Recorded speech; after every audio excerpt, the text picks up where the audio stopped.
السلام علیکم ورحمۃ اللہ وبرکاتہ. امید کرتی ہوں سب خیریت سے ہوں گے. اچھا، آج کا جو ٹاپک ہے وہ انشاءاللہ نجیہ ہاشمی صاحبہ اس کو استاذہ نجیہ ہاشمی صاحبہ ایکسپلین کریں گی کہ ہمارے جینے کا مقصد. ٹھیک ہے، اس سے ریلیٹ.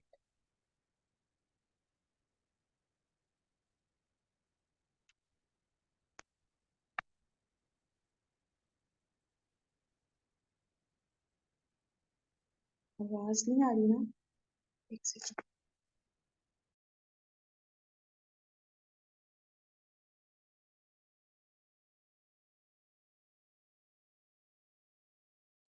ایک منٹ میں دوسری ویڈیو چلا کے دیکھتی ہوں، اس کی آواز آ رہی ہے کیا؟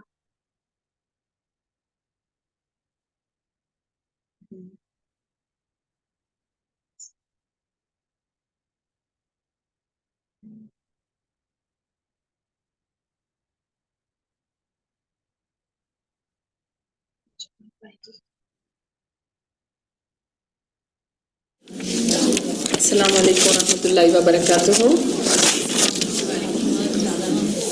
ہم شروع کرتے ہیں. آپ تھوڑا تھوڑا اور آگے آ جائیں تاکہ جو پیچھے آتے جائیں وہ پھر بیٹھتے جائیں. تھوڑا آگے گیپس فل کر دیں. جزاکم اللہ خیرا کثیرا.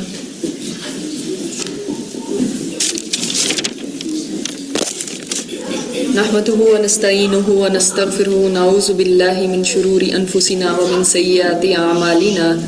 من يهده الله فلا مضل له ومن يضلل فلا هادي له واشهد ان لا اله الا الله وحده لا شريك له واشهد ان محمدا عبده ورسوله.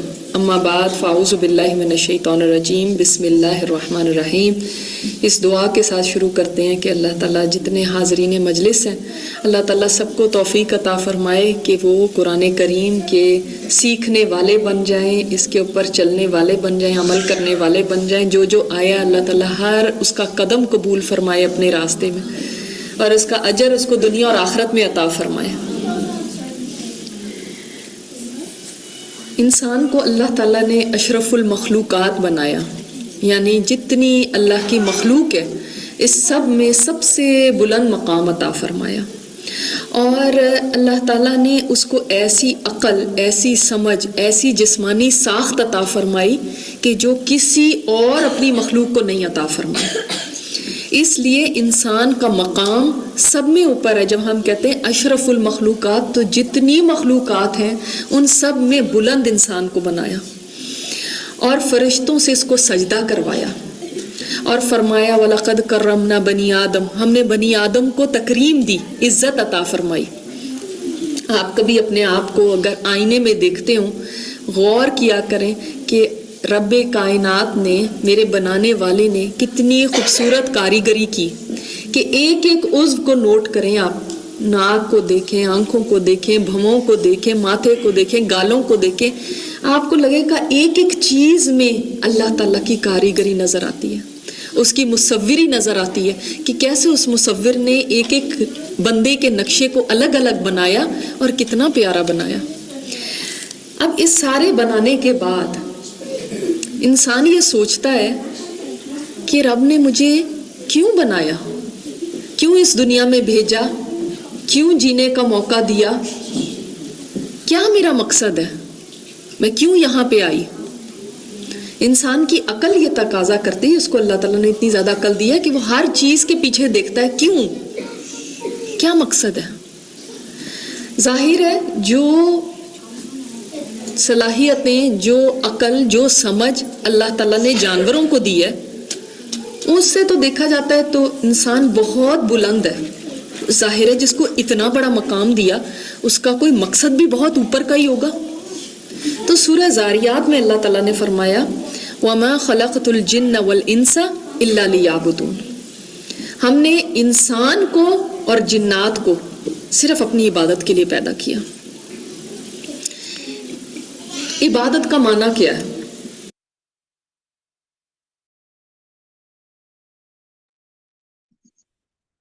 ایک منٹ رک جائیں، تھوڑا سا ایسا ہو رہی ہے نا آواز. اللہ تعالیٰ نے فرمایا وَمَا خَلَقْتُ دوبارہ سے خراب ہو تو مجھے بتائیے گا، ٹھیک ہے؟ الْجِنَّ وَالْإِنسَ إِلَّا لِيَعْبُدُونَ. ہم نے انسان کو اور جنات کو صرف اپنی عبادت کے لیے پیدا کیا.